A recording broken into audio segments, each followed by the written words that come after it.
Well, welcome to the station of decapitation without your head. I'm Nasty Neil, and I'm joined by Fábio Luis Powers, director of The Old Man with the Demon Sword. It's good to talk with you.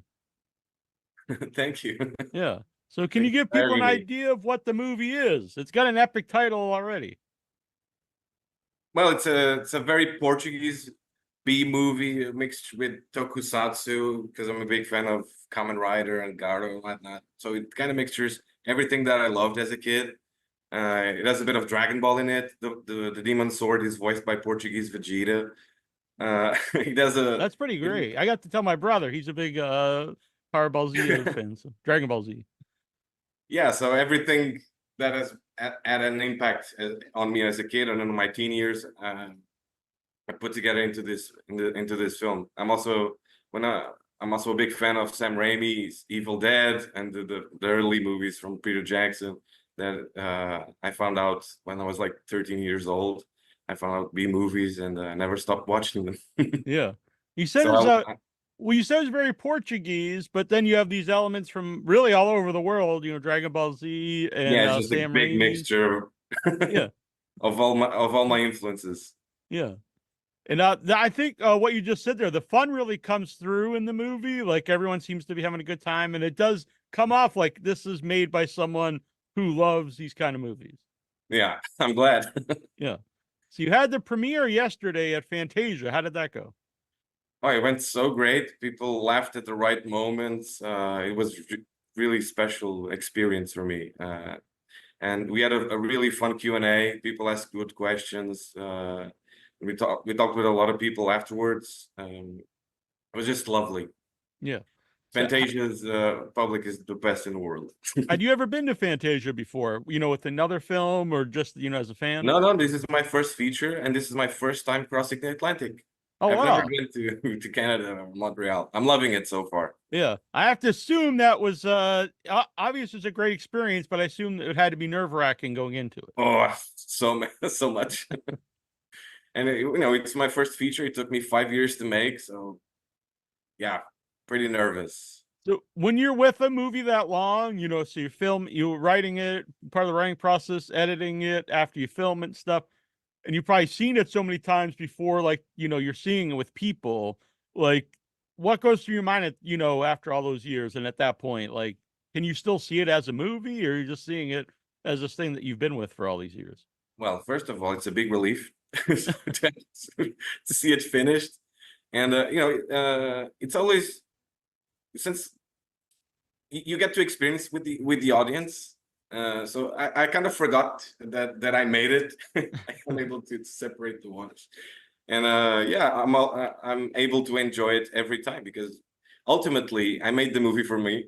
Mm-hmm. I made the movie that I wanted to make, and that I would be able to enjoy. So yeah, it's great to watch it every time. Yeah. Now, along those lines, you said you made a movie for you, and I don't want to spoil the movie at all, but it takes a big turn near the end. So, how did the audience react to that? And along the way, making the movie, was that always the goal? Was that always like what you were going to do Yeah, with it the other was movie? because I wrote the movie backwards. Oh, I interesting. always knew it would end up like that. Some people love it Mm-hmm. and find it extremely funny. Mm-hmm. Some people don't like it that much, but what can you do? Yeah, it reminds me of a classic movie I grew up with, which also some love the ending and some do not. So, Yeah, it's quite divisive, but yeah. I think people mostly enjoy it and find it fun. Yeah. Along the way, did anyone like that you knew while making the movie? Were they all good with the end, or did Yeah, anyone they ever loved try to it. talk you out of it or anything like that? They thought that it was extremely funny. Yeah. And so you said it took 5 years to make, and for people who haven't seen The Old Man with the Demon Sword yet, there's a lot of effects in the movie. So, was that anything you had background in? Like, is that stuff you did yourself? Did you have someone else do the effects? I did some of them, and I was struggling with it. That's why it took a bit of time. But then I had my friend Jules Spaniard. He's is like this great artist. He does 3D modeling, 2D animation. He does a lot of stuff. And if it wasn't for him, this movie would still be in post production hell. Uh, besides our protagonist died during Oh, I the didn't. I'm sorry. in 2022, and so for a period of time I couldn't touch the movie. You know, Yeah. seeing them and all those memories of us shooting the movie. So that kind of delayed the process too. Yeah, of course. How much of the finished movie did he get to see then? He saw the rough cut, Hmm. and he laughed his ass off. uh, at least he saw a version of the movie. He didn't see the final product, but at Yeah. least he saw a version of it. So, And the best part for him was participating. Really. yeah. Did he have has he done a lot of things before this? No, not at all. Actually, he dreamed of being in a movie. I've met him. I've known him since I was a kid. Uh, he's my uncle's cousin. No, my cousin has an uncle, and he's the uncle of my cousin. You can figure that It out. sounds like a setup to a joke. My cousin has an uncle. And Yeah. yeah. So I've known him all my life, and I always thought, no, someone should put this guy in the movie. He's extremely funny. Yeah. And it turns out that guy was big. Yeah, I knew he was going to nail it in the comedy sections at least. I was worried about the dramatic pieces, but Yeah. he nailed it. He surprised all of us. Yeah. Now, It was amazing. did you come up with the story with him in mind, or had you already had the script? No, yeah, it was written with him in mind, 100%. Yeah. It's sort of biographical. Well, now I really want to know about And he plays himself, really. Yeah, he Yeah. lives in that village with those people in that reality. Okay, there's no demons, only his inner that we demons. know of, right? Yeah, that we know of. So yeah, it was written for him. That's a great. From the That start. adds to the movie. So you said that he grew up with those in that village and stuff. So how many of the people in it are local? Is it all local people from the village in the movie? Only a few, the ones that are singing in the middle of the movie. Yeah. It's a sort of a Portuguese tradition. They go door to door singing those songs about the dead and the souls and the other life and whatnot. Yeah. That were actually happening while we were shooting. Oh, So so it's like a happy little accident. uh-huh. I love that. Did anyone ever just wander in then? Like wondering what you're doing? That No, we're people were kind of shy about it. Yeah. we at the beginning they were like separating themselves from us, but they grew into our presence there, and in the end they were giving us cheese and wine and things to eat and drink. So it was lovely. Yeah. Have they seen the movie yet? And if not, will they eventually see the movie? Will you do like a They screening? have. Oh, sweet. How did that go? Were they happy? At the beginning was strange because they were quite silent. Silent. But in the end they all laughed, and a woman actually came out to me and said that she could get me 9 people that actually saw the good hour, the spirit of the good hour. So I'm thinking about going to the village again and shoot some interviews. Oh, that's a great idea. I like Yeah. that. Yeah. And there's supposedly a werewolf in that area. Oh, really? That Yeah. could be the sequel. Well, we'll see. Yeah. I need to find the said werewolf and see if it's real or not. Yeah, exactly. I like this idea. So how about creating the demon sword itself? That was a friend of mine. She does cosplay. She has been to many international festivals of anime and cosplay. So I've known her for quite a while, and she's very talented. And she created this unique prop. Yeah. I was super worried that it would break during shooting because we shoot it out of order. Right. We were like in the middle, then in the end, and then the beginning again. We were jumping from point to point. So I was really worried, but it survived the whole production, and it's still in my house. Oh, nice. Yeah. It survived. I was asking if you brought it, but I guess flying across the ocean with a sword maybe isn't the Yeah, best yeah. idea. I don't think that the airport would allow that.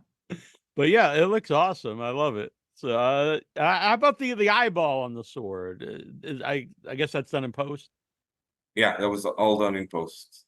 Yeah, it looks great. It exists for real, but it doesn't move. Yeah, yeah. So we always had that reference of the real eye that we shot.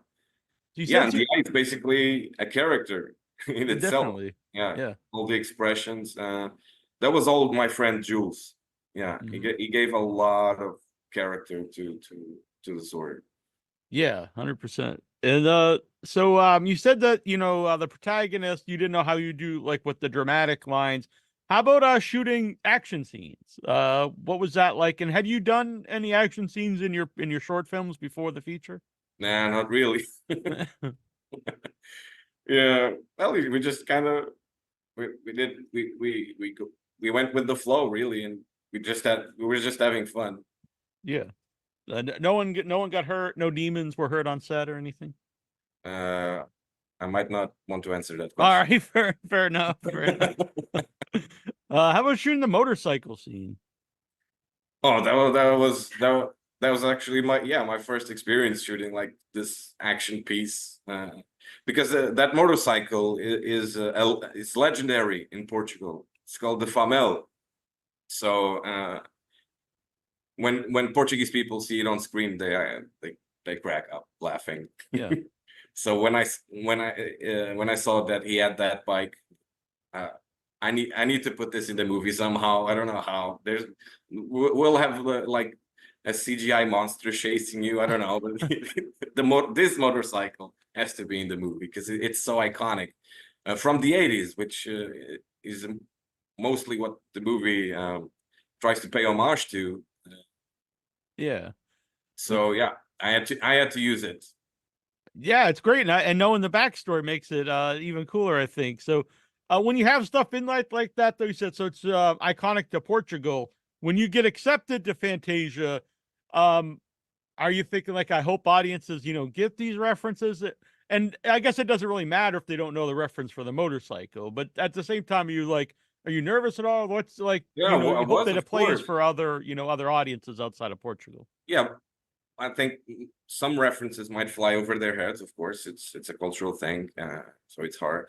And we had a hard time making the subtitles because it's full of Portuguese colloquialisms, and some jokes are hard to translate because they made sense in Portuguese. So we had to find bridges to and find the equivalent to for that specific joke in English. But I think we made it work Yeah, definitely. So somehow. so it's your first feature film. Uh, did you know like right away? I want to submit this to festivals. What was your plan originally? When you were going to finish the film. Well, festivals were kind of an afterthought. Hmm. This movie was promised for like 10 years. I was in film school, Hmm. and so at the beginning, I I I had the school's camera during the weekend, so I had it in my possession, and we went to that village to see Toyn, and out of nowhere he started, oh, let's shoot something. He grabbed a katana, and yeah, we were just shooting random stuff, like he killing monsters with a katana, and I made a fake trailer, and we thought, well, one day we should make a B movie, Yeah. and he never forgot about it. But time went by, and I made my master's degree, and then I got to work, and life got in the way. But my friend Cristiano Guerrero is the producer. Kept pushing for the idea to go forward. Like, you have to make that movie. That's hilarious. It's gonna work. The movie, it's a fantastic idea. You should do it. You should do it. He believed it more than me at some point. So in 2019, we shot the movie in 20 days in the village by the Serra, and here we are. Yeah.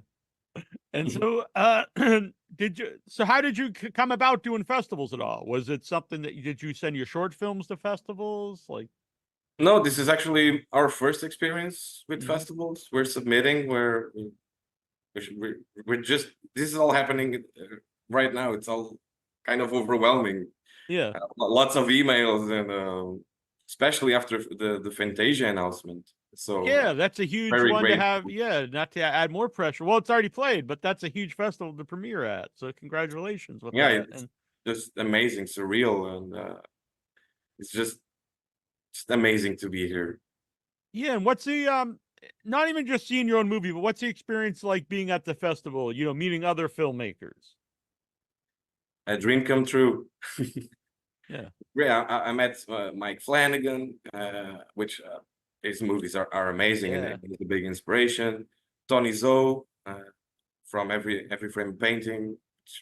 I've learned a lot from him, so it was just a huge honor to be here and meet them. It's just I also met Chris Stuckman after his premiere of Shelby Oaks. Amazing movie. So yeah, I'm very grateful to Fantasia for picking my movie. Yeah. It's a dream come true. Yeah. Well, I'm very happy for you because I honestly really love the movie, not just because you're here. It's very fun that comes through talking to you. It makes me really like the movie more. And so, Thank you. who did the artwork at the end during the credits? Because I really like the silhouettes of the character. Oh yeah, that was a friend of mine called Raven. Um, his real name is a secret, All so right. I can't reveal. All right. But he's been a friend of mine for many years, and he's a great artist too. He also did the illustrations for the possessed mobile phone. Those little animations of the eye and the mouth, that was all him. You did a great job. I He love lives it. in Porto. All right. I saw a post. One of the A posters big shout actually out had to the him. art of on it too. Yeah, I like that. And the closing song in the and during the credits. Who created the That, song? that was a friend of mine, Zé Consciência. He's a music teacher, and he's also a YouTuber, and he loves movies. He tried to replicate a VHS store in his house. He has like this big room with VHS tapes and the DVDs. He's very passionate about film, and yeah, he's just the best. Yeah. And he And created that song, and I loved it. yeah, I love it too. So you mentioned like all the different inspirations, Sam Raimi, Evil Dead movies, Dragon Ball Z. So what genre do you consider the movie? One thing I like about festivals is not everything fits in one genre. And I Yeah, don't think it necessarily should even be important, but some people really care about genre. So where would you fit it? yeah, it's hard to put it in a Yeah, I category, agree. right? Yeah. It's really genre bending, Hmm. but I would describe it ultimately as a fantasy, yeah, Yeah. Yeah. and a If bit of you a go drama to at the if end. you I was just say if you go to your friend's house who built his own VHS store inside, you'll have to know which genre to put your own movie in. Yeah, I So would be divided. Yeah, yeah. comedy, fantasy.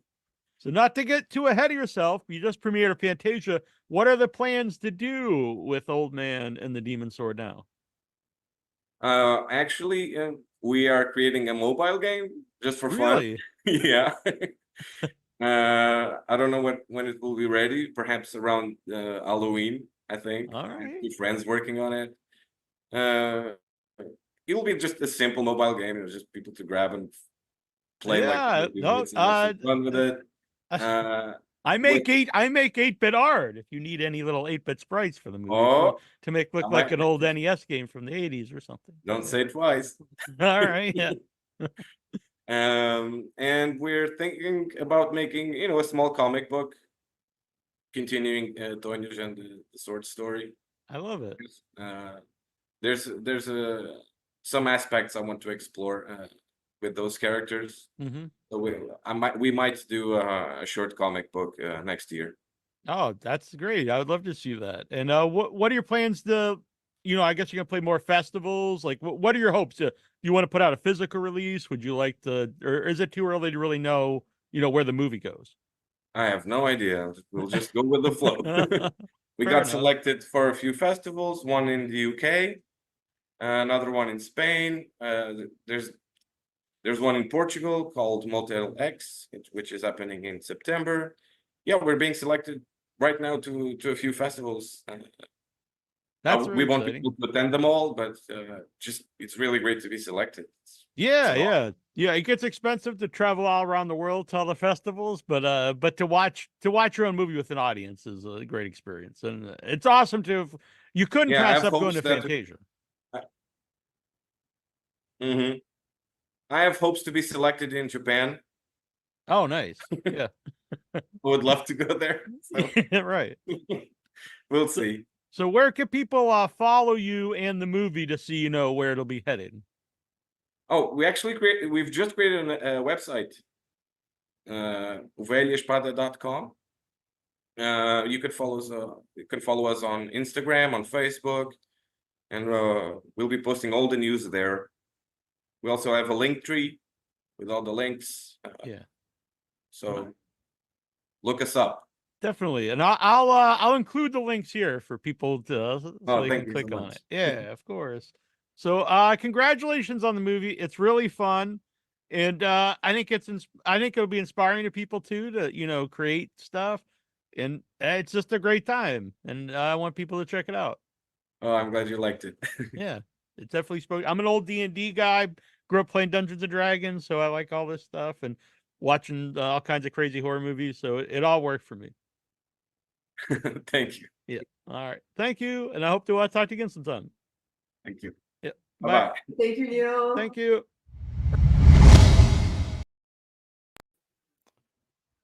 Aha! All right. This is Nasty Neil here back again. And I think Troy is muted. He's got to unmute himself here. I'm unmutable. Aha! There we go. There we go. So a little bit later, we're going to have Toby Poser and John Adams on to talk about Hellhole, which Very played nice. at Fantasia Fest and is coming to Shudder. Coolness. And the old man and the demon sword is so fun, and it was very inspirational as well. That Watching sounded it, so good. yeah, I was like, oh, this is very inspirational for Arbor Day.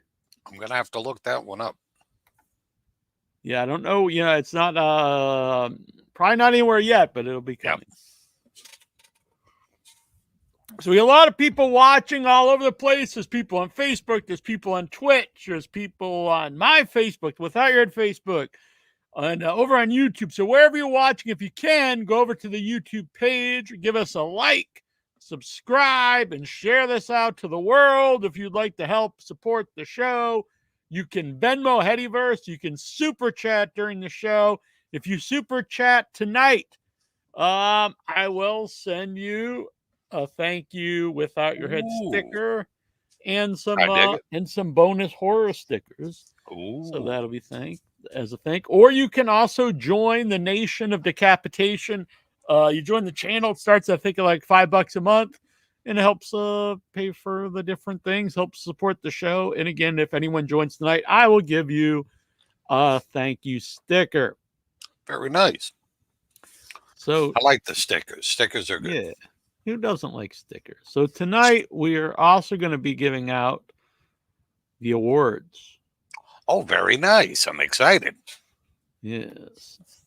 So I do not have the trophies made yet because they take a little bit of time to hammer them out. Yep. Get on the forge and start pounding. Right. So, but we Get the will anvil out. Exactly. We will announce the winners here. So do you want to do that now? Oh, it's entirely up to you, but do you think we'd have time? Oh, yeah. All right, then let's do it. All right. So for best script, the runners up.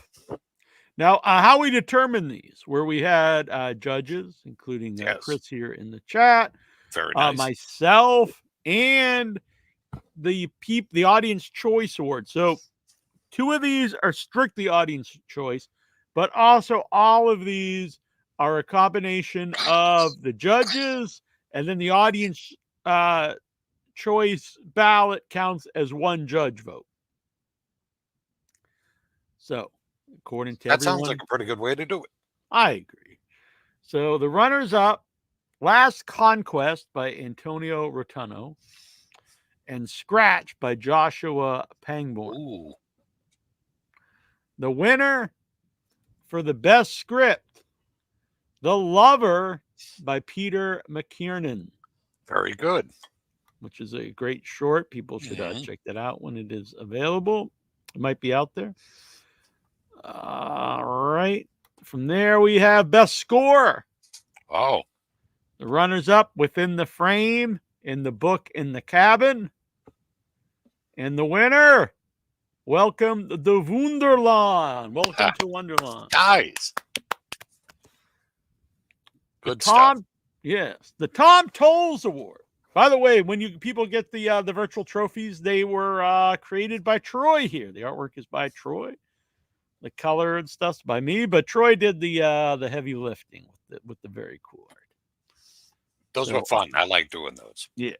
So and the backstory here, they're all named after former guests who have sadly passed away. Darn it.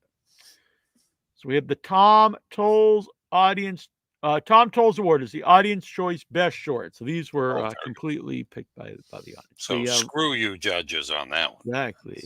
Power to the people. Runners up, Welcome to Wonderland. Nice. And In the Middle of the Night. Very good.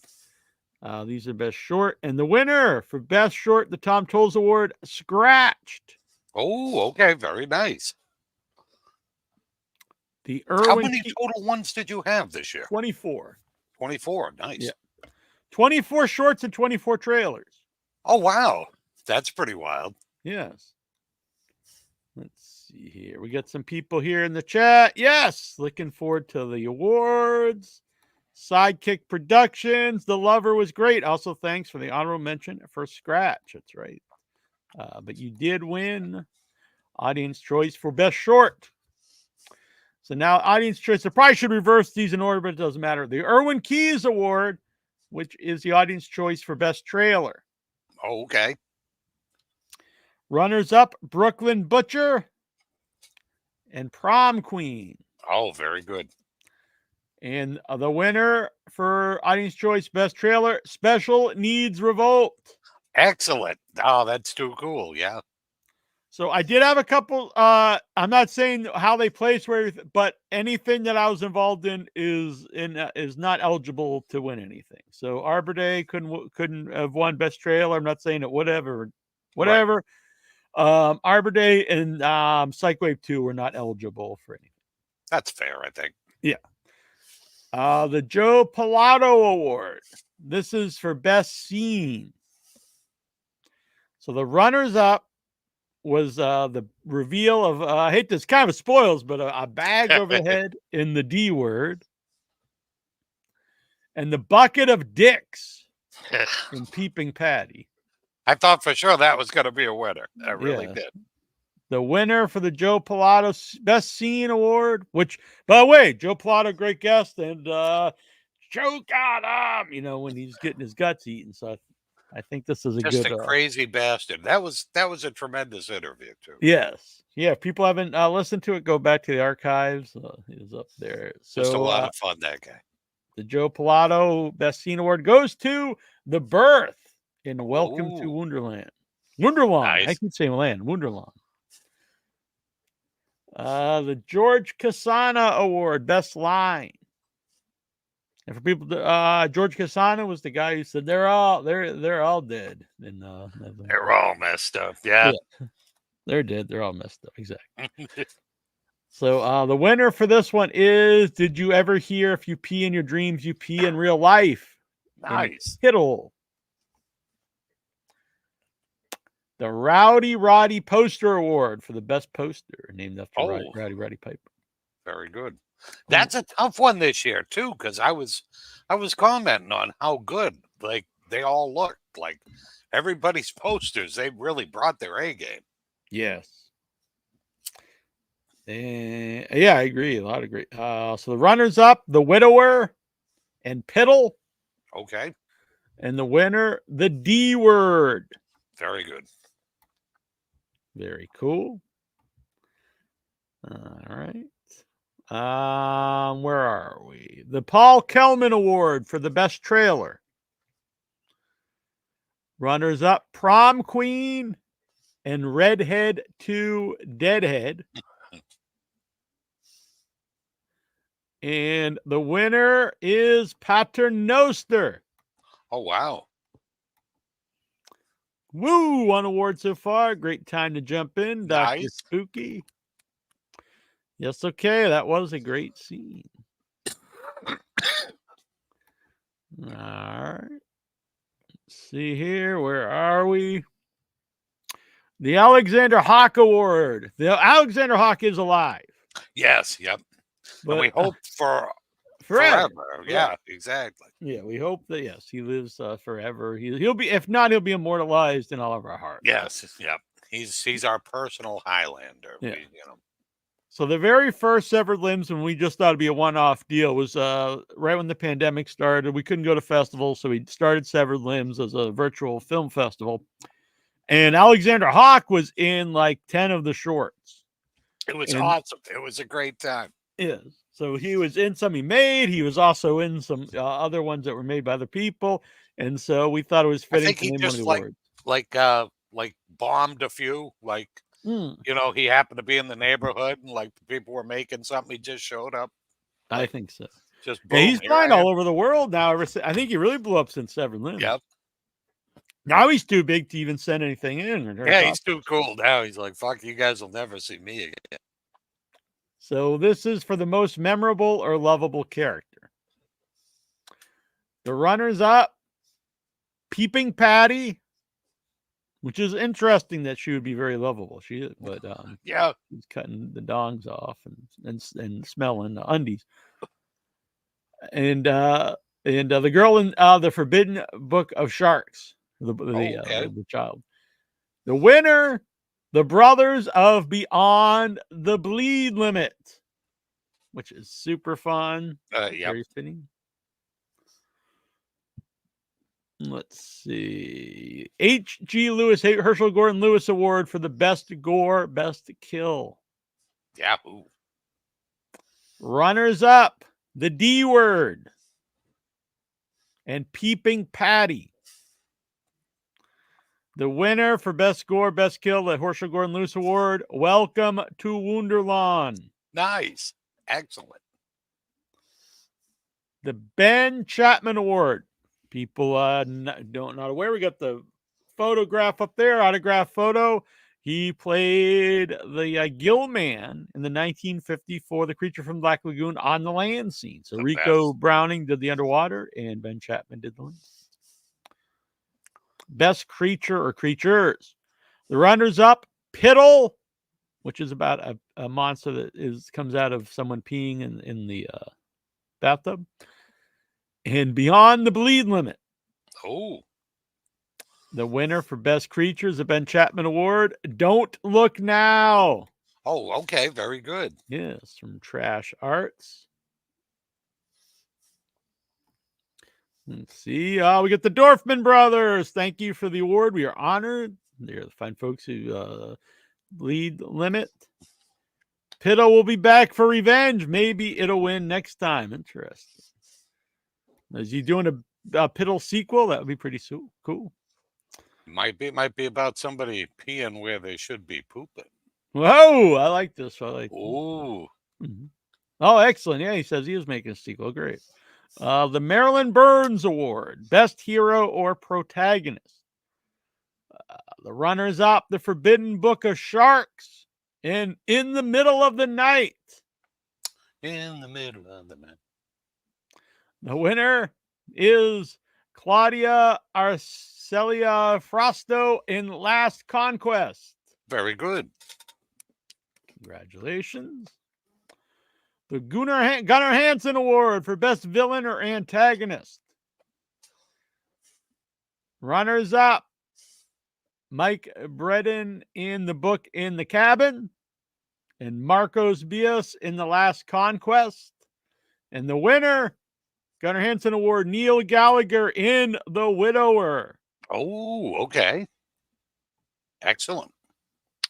The Betsy Palmer Award for Best Female Performance. We have runners up, Lyris Cross and Peeping Patty. and Claudia Frosto in Last Conquest. And the winner of the Betsy Palmer Award for Best Female Performance goes to Louise McNulty in The Lover. Very good.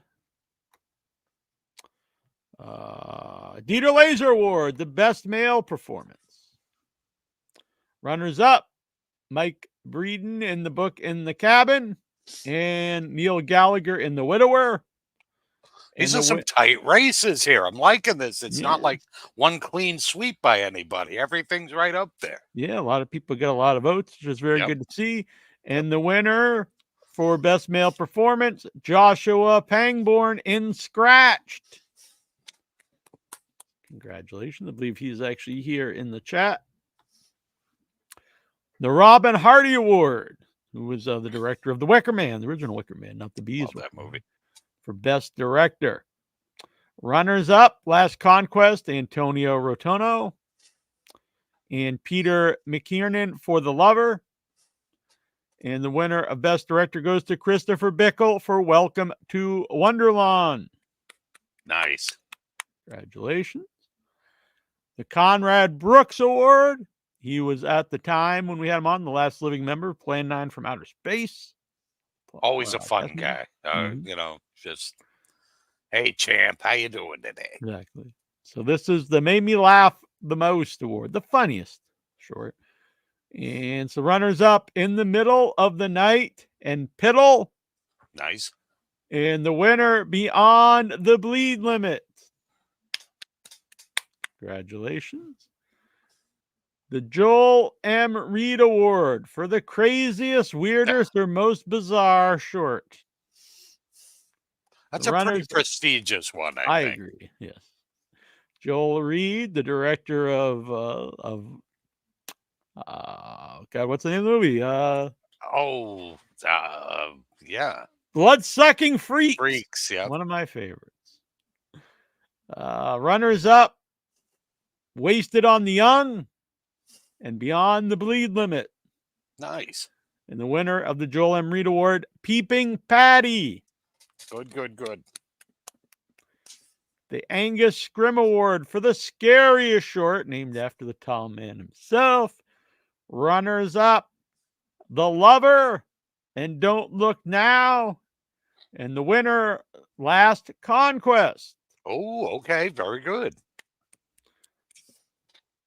And the Sid Haig Award, the best overall short of Severed Limbs 17. The Oh, runners up, The Last Conquest and Beyond the Bleed Limit.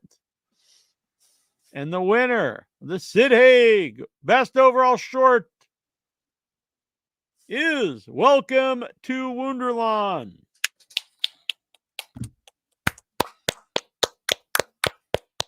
And Very thank good. you to everyone who submitted Yes. anything. It's not all about the awards. It's just a little fun addition.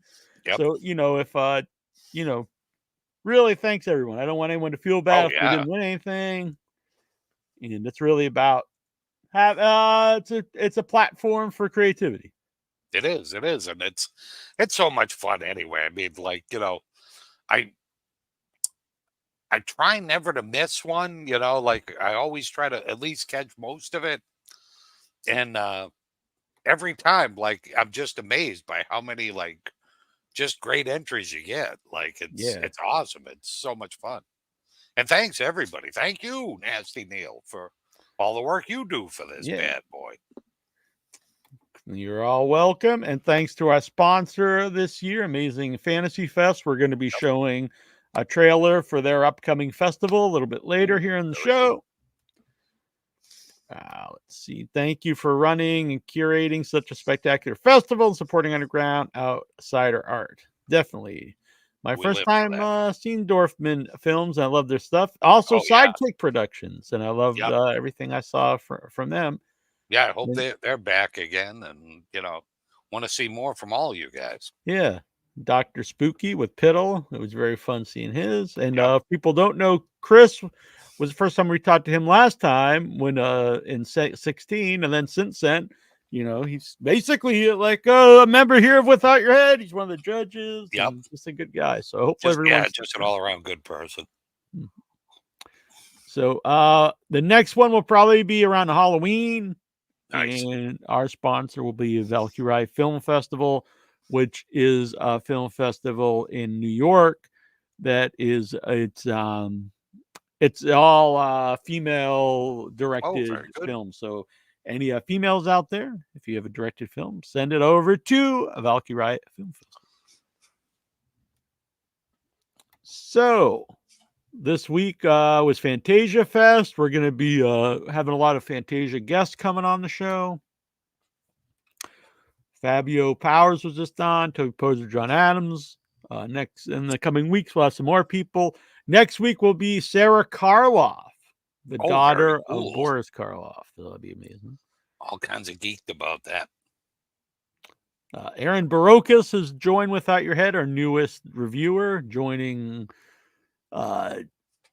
Justin Beheading and Diablo Joe and Todd Yeager. So it's very cool to have Aaron on board. Yep.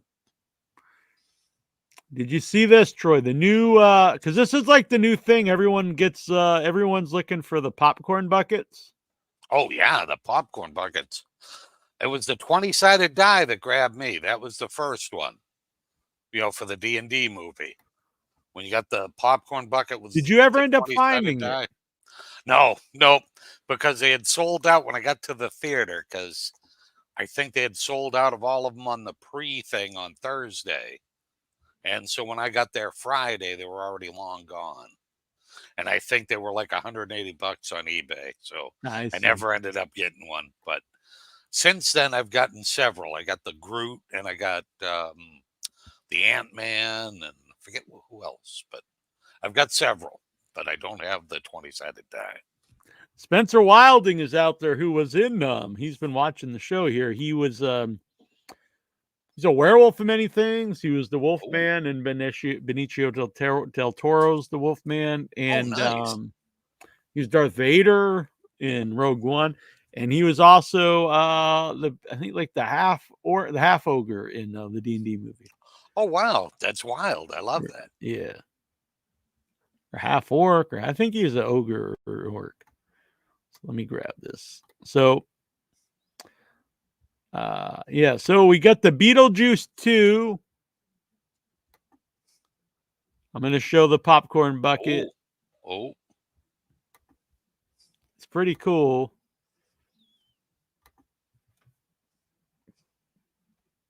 No, it's going to be at Regal. Oh, I love that. Oh, wow, because usually the super cool ones are at AMC. AMC, yeah. Yep. Wow. Regal Cinema. I love that one, I got to tell you. Wonder how much that'll be. I don't know. I like it, though. Yep. That might mean I have to go like on a Thursday night so that they still have some of the popcorn buckets. No, it's true. Yeah, when I went to see Deadpool and Wolverine Deadpool, I'm not sure which was first, but they had the one bucket, but they didn't have, I think it's the Wolverine one that everyone wanted. It's the one where like his mouth is open. It looks like a sex toy. All right. They didn't have that one, but they did have the other one. Last night I went to I forget it. I think it was just his head. It wasn't like as pornographic looking. Oh, okay. Well, last night I went to the movies and I saw Trap, which everyone is hating, primarily the new M. Night Shyamalan movie, and I have to agree it's a really rotten movie. Oh no, that's not good. It's just bad. It's pretty boring. This is like three horrible ones in a row by M. Night. 4. It's been a bad streak for sure. Yeah. I think since Split. Yep. But yeah, this was not good. Oh. It was basically like a for the most part it was a concert film. Like there was so much of the concert. Oh, really? And I was just like, is this like, and then I was thinking, is this like a real like singer? Like that would be kind of neat if you did have like an actual famous singer, but I don't think it is. If it is, I never heard of her. Oh. And then it progressively got really very dumb. Oh no. Very dumb. Like the reveal of why this is happening and stuff. Because the Even- trailer really had me. I I agree. have to admit it. Even that though was I a knew neat better, I'm premise. like, M. Night has let me down so many times, but this trailer really looks good. Yeah, even like after the reveal, I'm just like, then I start to think about the movie, and it's like, so their big plan was to trap this guy at this big arena with like tens of thousands of people, and wouldn't that put all of them in danger? Wouldn't that be like a Yeah, pretty you would dumb think idea? like that might not be a great idea. Like, well, even if he only kills a couple hundred people, we might get him. Yeah. Okay.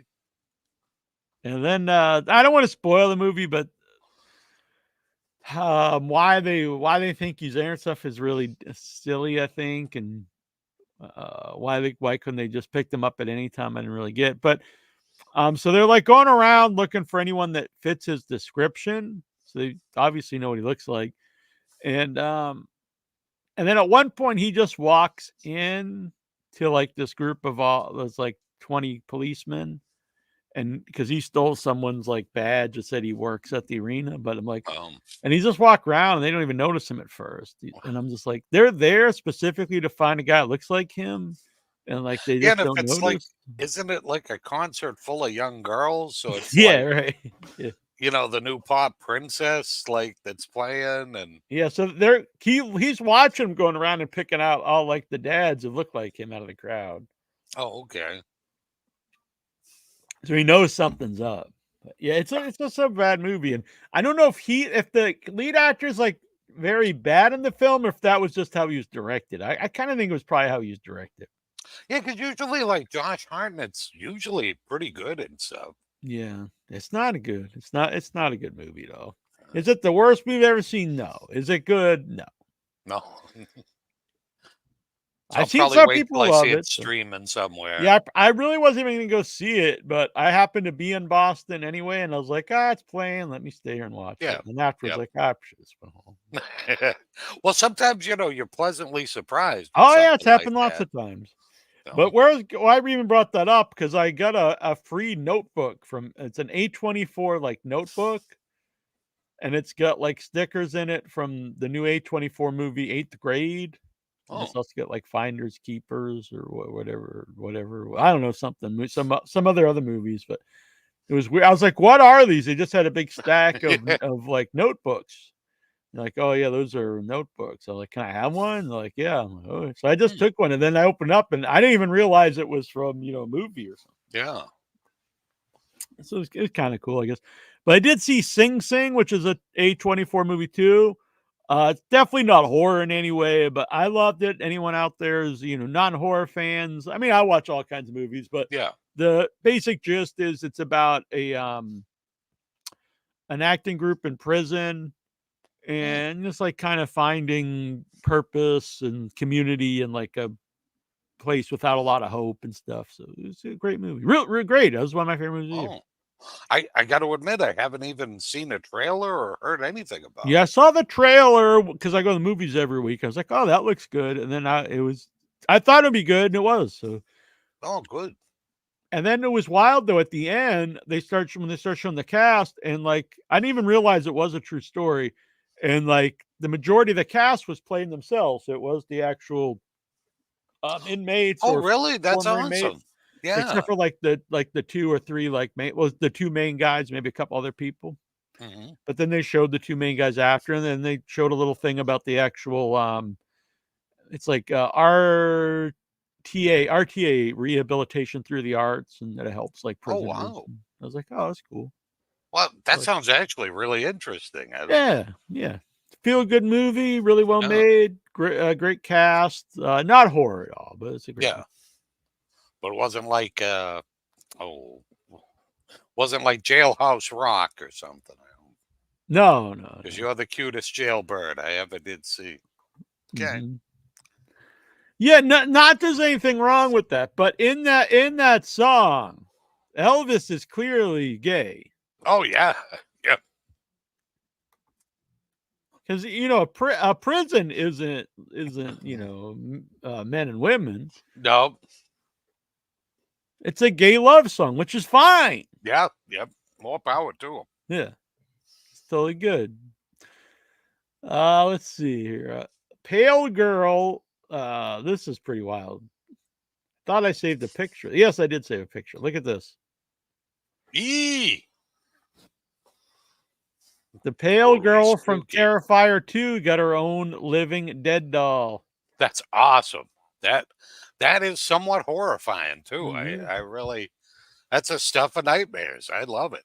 Yeah, I would totally have that. If anyone Yep. wants to buy it for me, you could put it on the back here. Oh hell yeah. That's wild. I love it. So congratulations for her too. Oh hell yeah. That's the greatest. Mhm. If I was that age and I had like an action figure of myself, that would be like the greatest thing. Yeah. Yeah, see, Chris here says, I don't think when a movie plot relies on police being conveniently stupid. Yeah, that's very true. Yep.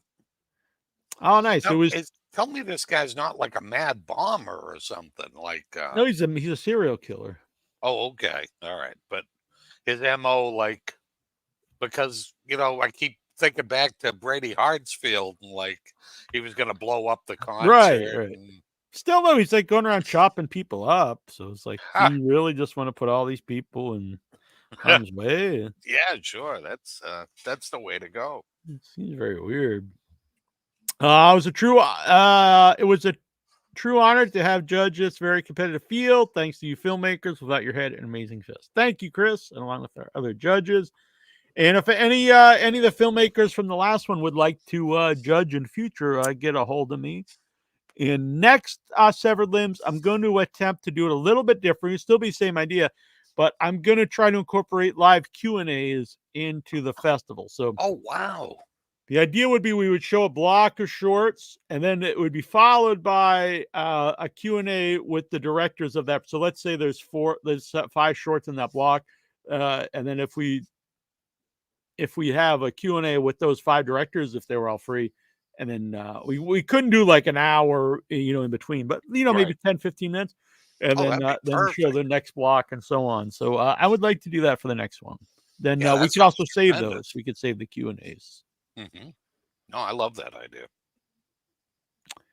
And everybody who's ever part of Severed Limbs, if you have if your film is like available on YouTube or Vimeo or whatever, you can always contact me, and I'll happy to put it up on the website.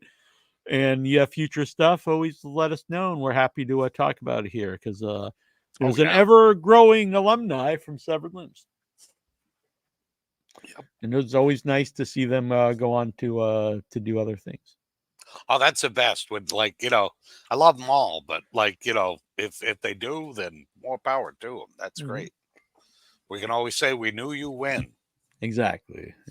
So sad news, Charles Cyphers of Halloween passed away. He was in the original Halloween, and then he was I didn't know that. I think it was in the last trilogy there. But yeah, he was in his 80s, so lived a good life, but still sad. Q&A will be great for the next one. I agree. It's beautiful. The doll, that is. Oh, at first I thought he meant the prison butt. Prison butt. Teach their own, I guess. Yep. So the Once and Future Smash and End Zone 2 are now exclusively streaming on Starburst Magazine's website. You go to Starburst Magazine, and they have exclusive links there to watch for free the Once and Future Smash and End Zone 2.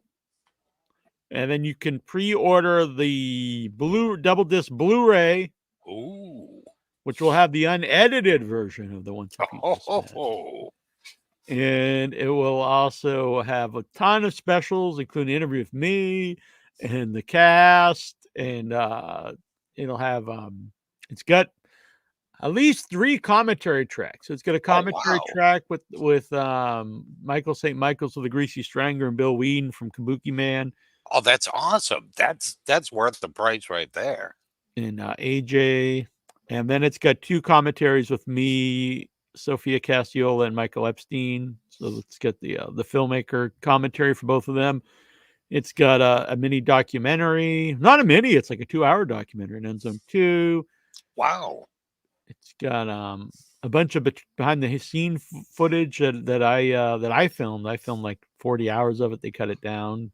Damn. So yeah, it's pretty wild. All kinds of stuff. So I think that's $35 to pre-order. I might have to give myself one of those. That sounds pretty wicked. Yeah. Yeah, tons of stuff on there. There's a limited edition VHS tape of Endzone 2, but from what I understand, they were only made for people who donated to the Kickstarter. So I think I think that's gonna be the only way you ever will get those. So that's the collector's item too. Yeah. You will get more shorts from the Slumber Party in full audio master. Very good. Coast. I know Neil is so I had to make it specific. Oh, I see about the butt. I got you. Yeah, you never know. I just want to keep stuff straight. Not straight. I don't mean that. I mean you can not. I meant like clear. All right. You gotta keep stuff clear. Is what I'm saying. I don't care if you're straight. Let's see some novelizations of Pearl, X, and Maxine. I think they're stealing our idea because we have a novelization of Endzone 2. Used to be back in the day they did novels of all the movies, but anyway, they put out a novelization of the trilogy. Pretty cool looking. Yeah. Yep. Yeah, I can't really judge. I've only watched part of that one. Yeah, and you watch them out of order. It's not really the same. We got some trailers sent in here. Want to watch a couple? Oh, sure. And I want to know, does the sword in the Old Man and the Demon sword look like that silhouette sword? Because if so, I kind of love it. It's pretty sweet, and it's got an eye that moves around. Ooh, awesome. All right. So this is Bloodstream. Ooh. That has our friends in it. Spencer Wilding, actually, is in the thing. It was in the chat. And Barbie Wild, the female Cenobite from Hellraiser 2. Keep the fucking change. Looks really fun. Yeah, it does. I kind of dig that one. Yeah. Yeah. It's nice to see Spencer's in there. He's not playing a big monster. He's Yep. I like it. Yep, that's good stuff. I'll definitely watch that. And then here's I even like the table scene. It kind of had that little bit of Texas Chainsaw Massacre vibe to it. I kind of like that. When Barbie is doing the grandpa, I like it. Some nice hacked up body parts. Mm-hmm. It's totally fine, Chris. I when I'm chatting in here, I don't have the best. Let's see here. Next one is Arena Wars. This looks pretty wild too. So this is sci-fi horror. Okay. And welcome to the next exciting episode of Arena Wars. Fresh batch of institutionalized gladiators fighting for their freedom. Ready, here we go. You guys heard Perez? You smell that? Get back! Those on the line. The parole board has offered you a ticket out. Win Arena Wars, win your freedom. 7 arenas with 7 of the most vicious killers the world has seen in the last decade. You make it out alive, you get to go home. Luke Bender, you're an innocent man. Innocent man can mean big ratings. I'll be watching. I think it's time to audition Mr. Bender. No! What was your last physical? Cell block shower this morning. Oh, yeah. You ready for this? Hoorah. Impressive showing out there tonight. You're the new fan favorite. Are you with me?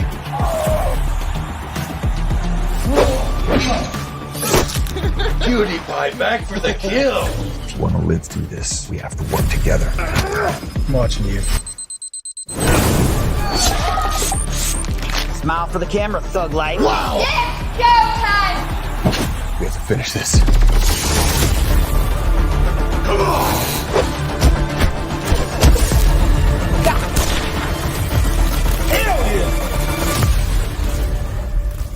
Doesn't sound much like rehabilitation, does it?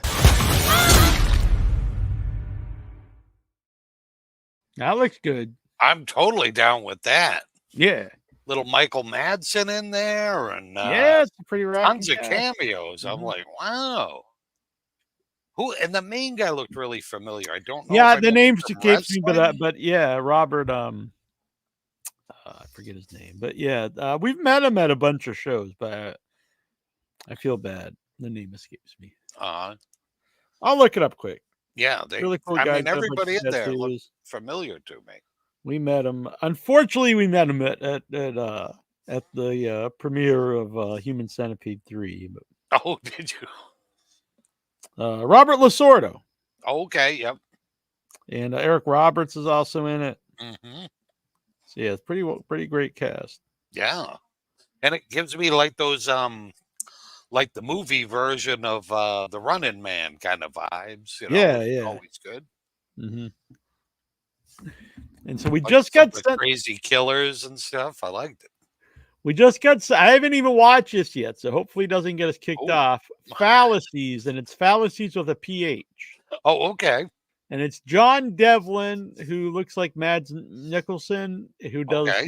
the erection movies there. So I assume there's a lot of penises, but so hopefully this is okay, and we don't get banned from YouTube up for playing it. 彼の写真での生活への欲望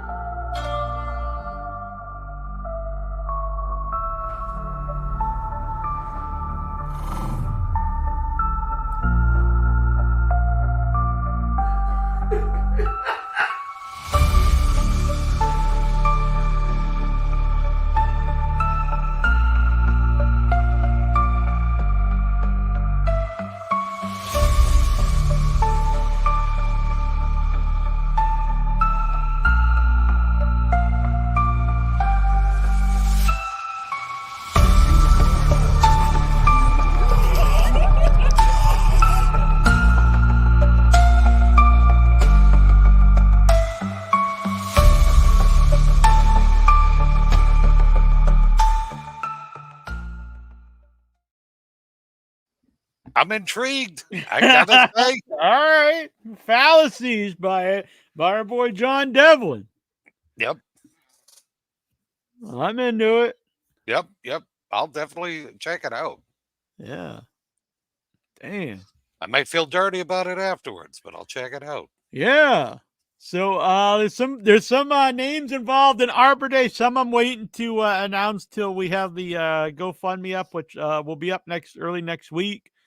But I will name a couple. So some people we've let people know: Michael St. Michael's of the Greasy Strangler, Bill Just Whedon. makes me smile thinking about the two of them. Yes, Bill Whedon from Kabuki Man. Ed Gwynn from Nice. Texas Chainsaw Massacre. And I just announced yesterday Paul Ehlers from the original Madman. Nice. Madman Oh, Mars that's himself. Oh, that's tremendous. And we have got a couple other. One is a well known for playing one of the major horror slasher franchise films, the main slasher in a horror franchise on the big horror franchise. He'll be a voice actor in the movie. Cool. And also a horror icon who originally was going to have a cameo, but it looks like he's actually going to be on set with us and be an expanded part, one of the main cast members. Wow. All right. Both those Definitely excited. We will announce when we launch the GoFundMe.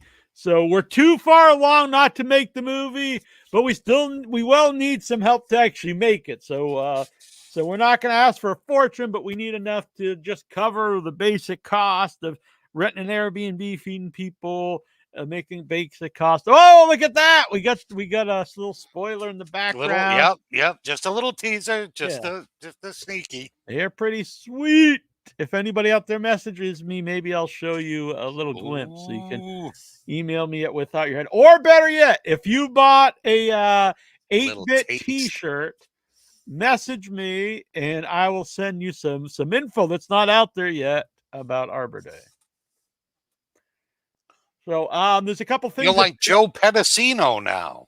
Yeah, exactly. You're Call the hotline 1-900 Arbor Day. And get the info. But so if you would like to help out before the GoFundMe launches, well, first you can go to the GoFundMe withoutyourhead.com/Arbor Day and sign up. You can buy the 8-bit Arbor Day T-shirt, the retro 8-bit like NES gaming. I love that one too. Stuff. That's on Amazon Prime, and if you get that, you will get a thanks in the credit and on IMDb. And if you are independent horror filmmaker out there, or you're an independent band, something like that, a festival, and you would like us to wear a shirt in a scene, so one of the characters would actually wear your shirt with your movie, your band, your festival, your magazine, whatever it is, hit me up at withoutyourhead@gmail.com or message me on Facebook, and we'll get that in the movie. It helps everyone. It gets us stuff to wear, and your movie will be, or movie, band, whatever, festival, whatever it is, whatever, or if you're just a crazy egomaniac and you just want a big picture of you on a shirt. Exactly. Boom, I'll wear it. Yeah. So yeah, you could be worn by Troy, could be worn by Percy. There's several characters that it may be worn by in the movie, but it will be worn. It will be in a scene. John Reddy is in here. Are you going to feed them pizza? Yeah, I mean, I'm a big pizza man, so that's good by me. We probably will be eating pizza while we're making, maybe not just primarily pizza, but yeah. Well, we can't just eat T-bone steaks. I mean, that's going to be a pricey. We got movie. 3 great pizza joints in Sandwich, so Yes, we do. We've got Sweet Tomatoes, we got Moto Pizza, and we got the new Brooklyn Pizza. Yep. Even the local, which is more of a pub. Yeah, I didn't even think about that. You're right. So yeah, that's what the folks were paid when we did the teaser. They were paid in pizza. Yep, and it was well worth it. Yeah, it wasn't like, and it was good pizza. It wasn't a hot and ready. Nothing wrong with a hot and ready from Domino's, or not Domino's from Little Caesars, but it's not, I've never had really one. Fantastic stuff. I can't imagine. That's not a that's what we ate when we were doing Psychway 2. I didn't mean it that way. I'm just saying. I was just trying to think of like a cheap pizza. We'll just buy a bunch of 99-cent Mama Celeste pizzas. Yeah. Throw them in the microwave. I mean, look, we don't have $1 million. We ain't gonna be able to we can't afford a catering company and spend $1,000 a day on food for everybody. Although if the place you rent, when we finish up, I'll make a nice brisket for us. All right, that sounds good for the wrap party. Yep. I'll make my billionaire brisket, which I've had marriage proposals when I make that brisket. That's how good that is. Yep. Dang. I've been told I have the spirit of an old Southern man of color when I make that brisket. I got my mop out. Now you're on the spot. Yep.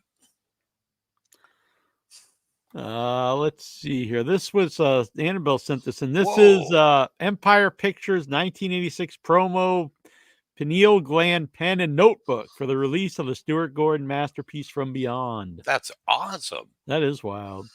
I like that more than I actually like the movie. Oh, you don't like From Beyond? I like From Beyond. That's one of the ones I like it. I don't love it. I like it. It's not as good as Reanimator. Yeah, but it's good. I think my problem with it was the last time I watched it. I guess there's 2 different versions of the movie, and I think what I watched last time was not the director's cut. So I think when I saw the movie originally, it must have been the director's cut. Right. Because I remembered it a lot more fondly than when I watched it recently. So I'm going to mark it up to that. All right. So I still like Barbara Crampton's corset thing. That was pretty nice. John Reddy's getting pissed that we were making fun, that we were pointing out that the Elvis song was a gay love song. I do apologize. I didn't realize Reddy would be such a big Elvis mark. He just likes people in jail.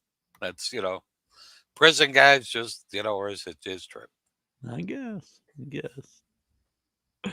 Maybe he's the cutest jailbird I ever did see.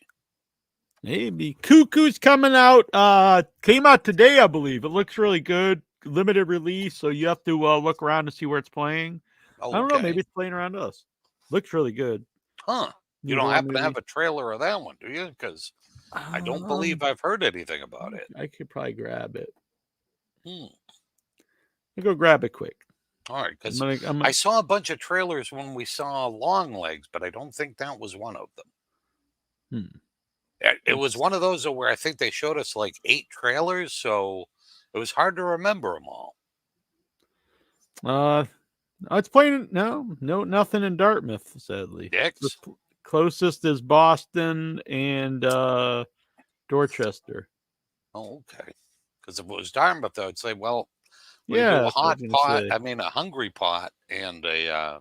Oh, it is playing Dartmouth, but not It not is? tonight. It's Ooh. playing Dartmouth tomorrow. Anytime in the next week.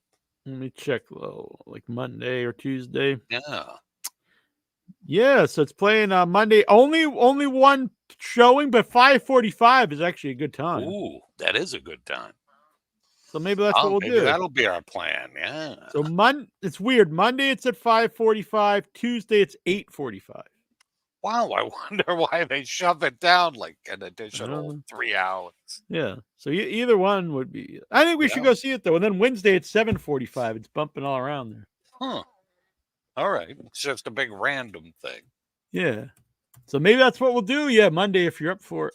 Oh, maybe Monday or Tuesday. I don't know. Either one. Well, Tuesday you got the show, so. Yeah, I mean I could skip it if need be.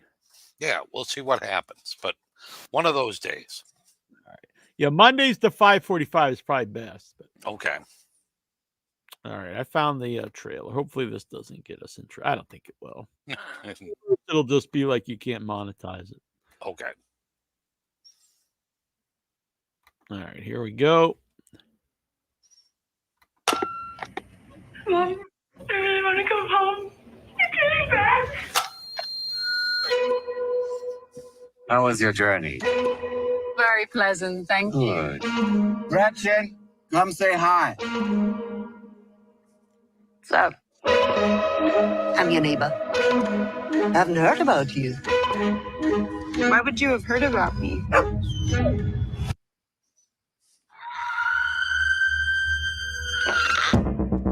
How would you like to come work for me at the resort? This happens sometimes. You look like you don't belong here. Why is there nobody working the reception after 10? I want you to lock the doors and wait for me. I will come pick you up right now.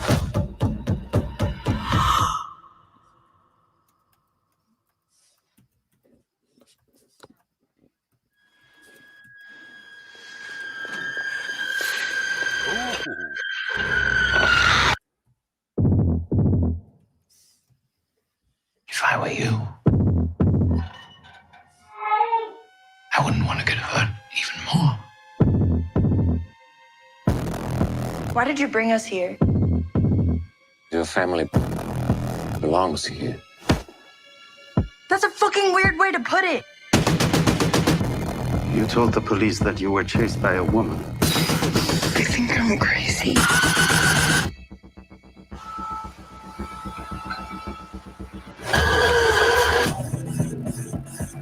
Nature is quite remarkable. Oh, it feels so good. We have to go. Some species need our help. I'm giving you the chance to be of great use in our quest for preservation.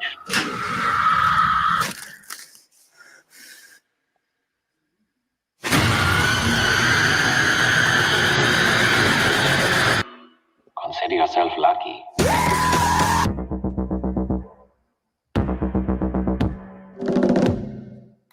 Yeah, that looks awesome. Yeah, that looks pretty wild. That's all right. I'm down. I say we go see it. Yep. I am definitely down with that. All right, cool. So what is Neon? I've been seeing that name around for Yeah, we used to. I mean, we've been getting trailer screeners from them for years, but this last year they've really taken off because they did Long Legs, and that was their biggest movie ever. Wow, good for them. Yeah. Have you seen the Heretic trailer? Yes, I did. Yeah, it looks really good too. I don't. Yeah. It doesn't come out for a little while, but a lot of good stuff out there. I'm happy. Horror movies are doing well. We're getting a lot coming out. Oh yeah, yep. I mean, I think what's Long Legs up to? It's up to what, like 80 million, I think. Yeah, with a budget of like 5 million. Yeah. You know, it's like wow, that's amazing. Yeah, we don't really see a lot of movies in that budget range even released theatrically, but horror movies get released. Let me in now. Not again, nothing against John Reddy here, but he's like, I'm not pissed. He just loves Elvis, and I mean, you could still love Elvis even if he's writing a song about banging dudes in prison. But he says Reddy says number 47 said to number 3, come on and do the Jailhouse Rock with me. Well, what does that mean? That's a euphemism. Look, all rock music, 95% of rock music is about banging. And so in a rock tune, if you're saying, your cellmates come rock with me, what do you say? And you said, like, come on, let's, do some banging. Do the wild thing, yeah. Yeah, you wouldn't say someone you're the cutest jailboard I've ever seen. If you just want to, like, let's go play some, pinochle or something. Yeah, we're not playing checkers at that point, I don't think. No, I'm not saying it's, like it's any like non-consensual. I mean, they're just, they're in prison. They got to do what they got to do. And yeah, you've got a long sentence ahead of you, Yeah, just some meat on meat action here. It's totally fine. I'm not. All I'm saying is that's what the song's about. InmateHookup.com. That's where we met Jonathan Jackson. I remember it was a carton of like menthols to get Jonathan Jackson at that time. Right. Yeah. Now you couldn't even do that anymore. They're outlawed. No, I know exactly. But thank you guys. If anyone, if you ever want to send in trailers for future shows, email them over to withoutyourhead@gmail.com. And we can play them on the show. And I can also post them right to the Without Your Head YouTube page if you so allow. Just you got to give me the thumbs up. Otherwise, I want to put them up there and you're like, wait a minute, buddy, you're stealing my stuff. That's my stuff. What are you doing? Yeah. Get this, by the way. This is the steel book for Hatchet. So many cool stuff from here. And that's the original one, or is that like all of them? All 4. Ooh. All 4 and tons of extra stuff in the cool steel book. Nice. Damn. All right. Reddy's just saying he didn't think it through. I think he thought it through. It's just, that's the normal, like, kids listen to stuff didn't get it, but for the people in the know, they knew. Did they ever play Jailhouse Rock on the show Oz? That would have been amazing, honestly. That would have been a good theme song for Oz. But yeah, I don't think it's much consensual in Oz, though. No, there are, but primarily not. Yeah. Yep. It's not as loving. Yeah, most of the sex in Oz was not of the loving kind. But we're not here to talk about that. We're here to talk about horror films. Coming up, we're going to be talking to Toby Poser and John Adams, and we're going to be talking about Hellhole, which premiered at Fantasia Fest and is coming to Shudder. Nice. Yes, Aaron Barocas. He just put up. We have a couple reviews of his. He'll be doing a Red Rooms review coming up, but he just reviewed Unspeakable, which we had a guest on from last week. He gave it a great review. Oh, sweet. And Faces, which was the winner of, I believe, the audience choice for best short from Fantasia. Oh, very cool. Check those out. So coming up though, Arbor Day. It's exciting. I'm all stoked about this. This one, like, I was kind of, looking forward to it, and then now I've been I've been bitten by the bug. Yeah. Like the Tom Savini bug has got me. I'm making stuff. I want to make more stuff. Mm-hmm. Then we might do a movie. You know, we might have to have an intervention or make a movie about me, like making stuff. And then, you know, he wants to make it more and more realistic. So then he starts like taking people and skinning them and using like their bones to make, you know, better special effects. Exactly. Damn, look at this. Reddy says I'm pissed. Uh-oh. Damn it. I think he meant I'm not pissed, but I'm going to run with he's pissed. He's pissed. We love John Reddy. He knows. We always have. All right. Should we get to the other interview? I think so. All right. So we're gonna go to the other interview, then we'll probably take off for the week and we'll be back next week. We'll see you all then. Enjoy the interview. So we're going to play a quick trailer for Amazing Fantasy Fest, and then we're going to talk to Toby Poser and John Adams of Hellhole, and you can check that out coming to Shudder. Until next week, this is Nasty Neil. That would make me Terrible Troy. And you've been watching Without Your Head. Be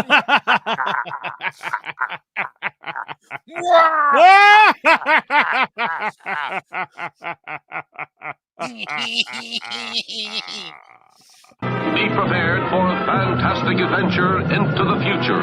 For when this switch is thrown, the universe will face havoc.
Neil, it's good to see you. Good to see you as well. Toby Poser and John Adams of Hellhole are back. It's good to see you both. It was good to see the movie.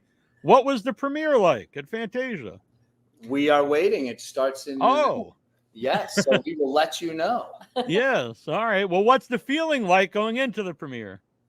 It's great. I've been here for a few days, so I'm absolutely warmed up for, and I've been having actually my best time yet at Fantasia. John just got here. Yeah, I just rolled up from New York, Catskills, and always Fantasia has an amazing vibe. You know, it's just a really beautiful festival that is incredibly welcoming. Yeah. And can you give everyone out there an idea of what Hellhole is about?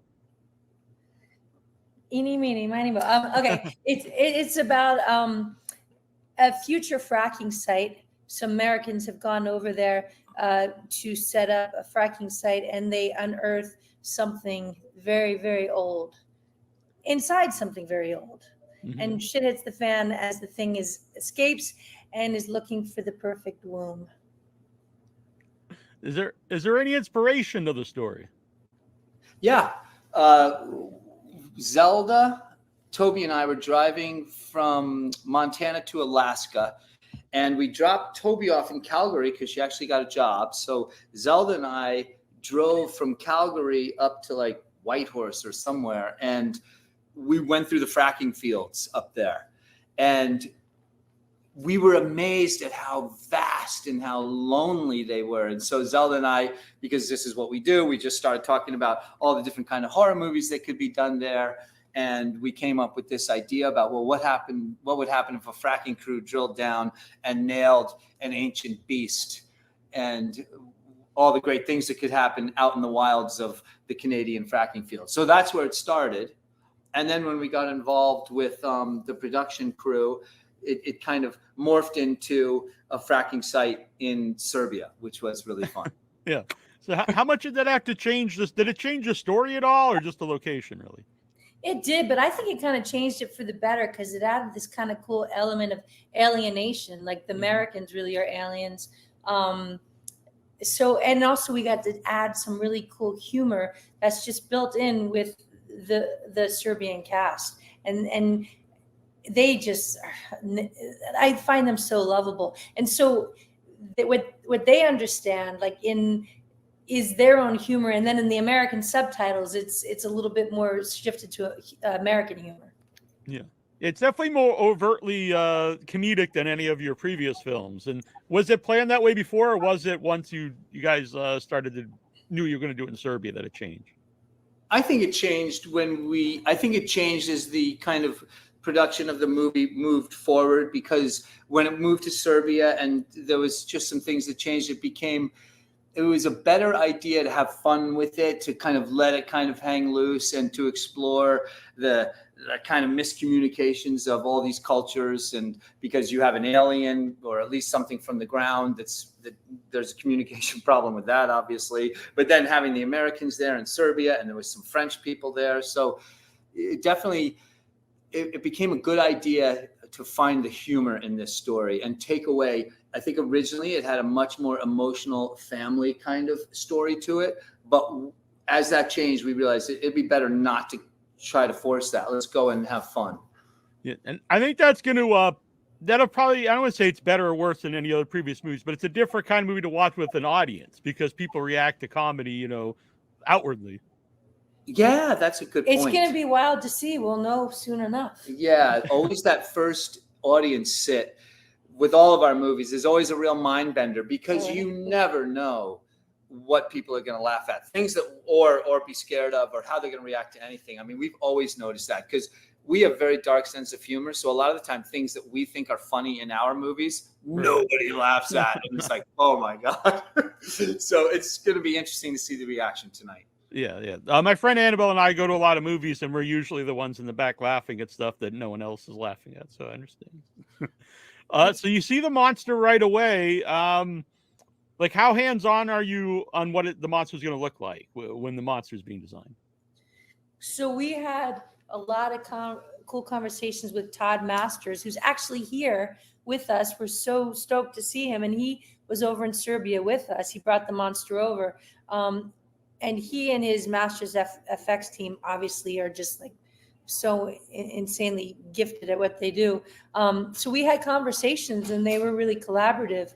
And Todd himself is incredibly supportive. He's like the kind of genius at sort of whispering something in your ear, but making you feel like it was your idea. Yeah, which is so generous. And he's the coolest guy. And here's something that's nice about Todd is, even though this movie was done through Shudder and through a production company, I don't think, Todd works with really big players. And I think Todd made a monster out of his monsters. He was like, okay, he didn't have a lot of time, probably not his usual budget. So he's like, yeah, I'm going to work with you guys, and I'm just going to piece together a monster out of all my monsters. And I think he came up with this beautiful monster that we all fell in love with. There was a name for the monster. It was Mary and Gary. Yeah. And Todd brought Mary and Gary to Serbia with him. And then we had to bring Mary and Gary home. And trust me, it's really hard to get through border with a monster in your bag. Don't I know it? No, I don't know. There's a lot more, monsters and gore and guts than your previous. Did you have to bring any of the guts home with you or anything like that? Well, on our clothes, yes. It was in our socks and in our shoes. So. And my belly, and all I needed was a knife. Well, there you go. You don't need a backpack then. You can just carry it in there. A papoose. Isn't that a papoose? I guess so. Was there any issues filming in Serbia? Was there any difficulties?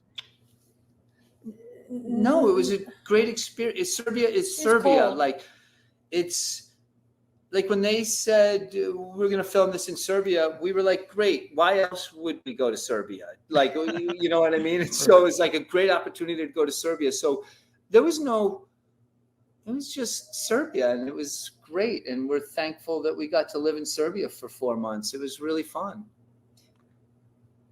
How about the main building that you see a lot of the exterior from?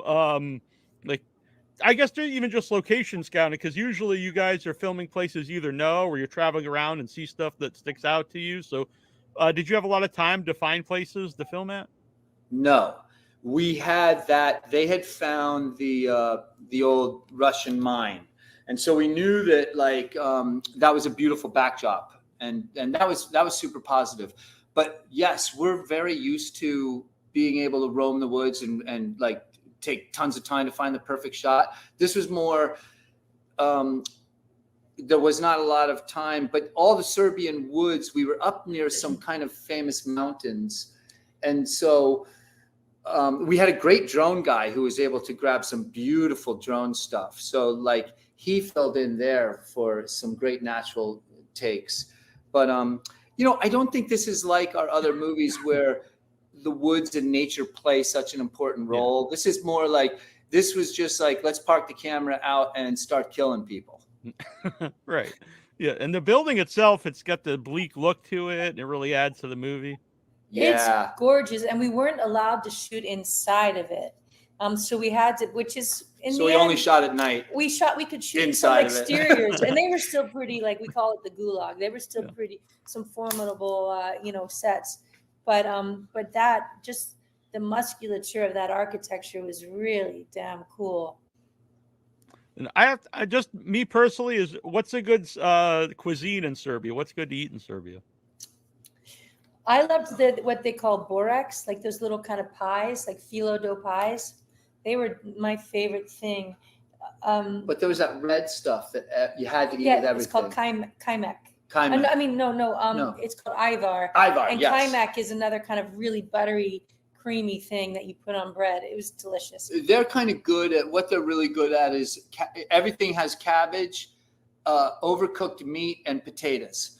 But actually, like sounds like it German tastes food. Really good because it's cooked for a really long time, and it's like mushy and good. All right. How about your score, John? Because it's got like that heavy beat. Like, do you know that going in, like while you're filming, this is what I'm going to do, or does that kind of shape the movie while you're editing? I knew that we knew that this wasn't going to be like Hellbender music, and it was going to be more like I was going to do the score, and I wanted to have it be heavy, but I also wanted to have a little bit of a Euro influence. So when we were over there, we were listening to a lot of kind of, you know, what was going on over there. And I just tried to kind of mix like kind of the love of punk and heaviness that I like with a little bit of that Euro feel, because it's like these two cultures bumping heads. And I thought that would be fun if musically we were bumping heads too. Yeah, no, it works in the movie. Also, I like the little, like, it's like a stutter with the camera.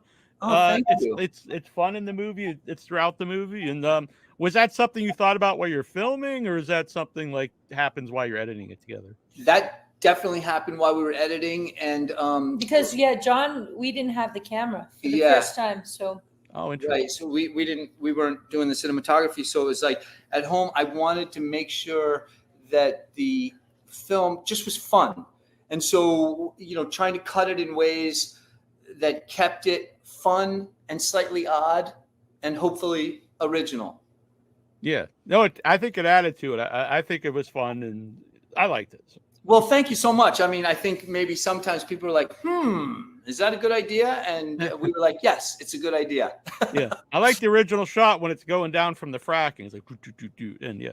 Oh, great. You know what? Thank you. That means a lot. We haven't seen the movie yet. I hope other people enjoy that kind of strange stuttery edit. Yeah, yeah. And so has the rest of the family seen it? Lulu, I assume, seen it? No. Actually, neither of the Nobody's girls have seen seen it. Yeah. Oh, interesting. Are they're I mean, not there? This is different. This hasn't, this isn't, when we make our films, the four of us, everybody sits around and has comments. This is a different deal. What are for both of you, Toby, John? What are the pluses and minuses of that? I know it's different, but is that good? Is that bad? What's that like for you to make something completely different than you did before? I think at first it took some adjustment because I'm so used to our little intimate sets, and I'm kind of an intimate person. But I learned so much, and I appreciate how kind of patient and cool and loving that the crew was. Like, I remember they plunked, like the monitor in front of me. I'm like, what's this? And they're like, oh, it's because you can watch. And it's like, oh, that's kind of cool. We've never done that before, Yeah, it's all good. Everything's always good. Anytime you're making a movie, it's good. I think what was good for us was we grew up with no rules. We've been making movies, me, Toby, Zelda, and Lulu together with no rules. And when you make a movie with a crew, there are rules. And it was nice to see what the rules of filmmaking are to the rest of the industry. So that now we can take any of those rules that we want to apply to our filmmaking or not. And so the answer is it was a great experience because now we know things that we never could have known otherwise. Yeah, Toby can get a monitor now. Yeah, so we bought her a monitor. I mean, it doesn't work because we don't know how to plug it in, but she got one. But that was kind of cool because I could kind of stand back but still see everything through the camera's eye. It was. I ended up at first. I was like, I don't need the monitor. I'm a theater kid. I got to be there. But then I kind of dug it because I'm like, oh, but I understand. I think there's going to be room for both. Like, if we want to go back to that dynamic, we'll know a lot more. But there's always going to be room to do what we do, and which is what we're doing right now with these two films we're shooting. Oh, you're shooting two more right now? Yep. At the same time? Well, we shot one this winter, and it's done and just almost done edited, and it's called Slug. And then we are we're gonna go home, meet Zelda, and shoot her last scene, where super bloody, gory scene when we get home from Fantasia. And then so we have two on the Adams Family conveyor belt. I love that. When you're doing so many things at once, do they ever blend together? Like, because you want to keep them like separate, entities. It's a really good question. I know there have been times when I've said to John, "Wait, which film is that? And which and is this one gonna confuse, or take from, usurp something from the other one?" We have those conversations. But in the end, it's just, if anything, it's probably more positive than anything because the juices are flowing. Yeah, that's what I think. I think that we're so involved right now with art that it's fun, and one helps the other. And yes, especially the two movies that we're making right now, in a sense, are two viewpoints of similar emotional issues. One that's very female centric, and one that's very, very male centric. So it's that actually, the two that are coming out now are a lot of fun because of that issue. Yeah. So Hellhole's premiered tonight at Fantasia, and then it's going to Shudder next month. I just want to know, what are the benefits of playing a festival when you know it's already has distribution? Talking to you, Neil. well, there you go. Yeah, and seeing it. That's the benefit. We get to do a Fantasia interview with you. Yeah. And you see it with an audience, Yeah. Plus, Fantasia is an amazing festival. Like, Toby's been here for 5 days, making friends, learning a ton. And they've supported us from day one. And now they're supporting this kind of fun dynamic as we're preceding the film is a short, which we also we're just hired guns for. So they're really supporting us like in this new dynamic, and we're kind of grateful that they're doing that. All right. Well, I loved Hellhole. I love all your guys' work. I'm always excited to see it. I like seeing Toby and Thaw. I saw that at Boston Underground Film Festival. So people check out Hellhole. We love you too, Neil. Thank you. Thanks, Neil. You're beautiful. We really appreciate it. Thank you very much. See you guys. Bye. Bye.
hands are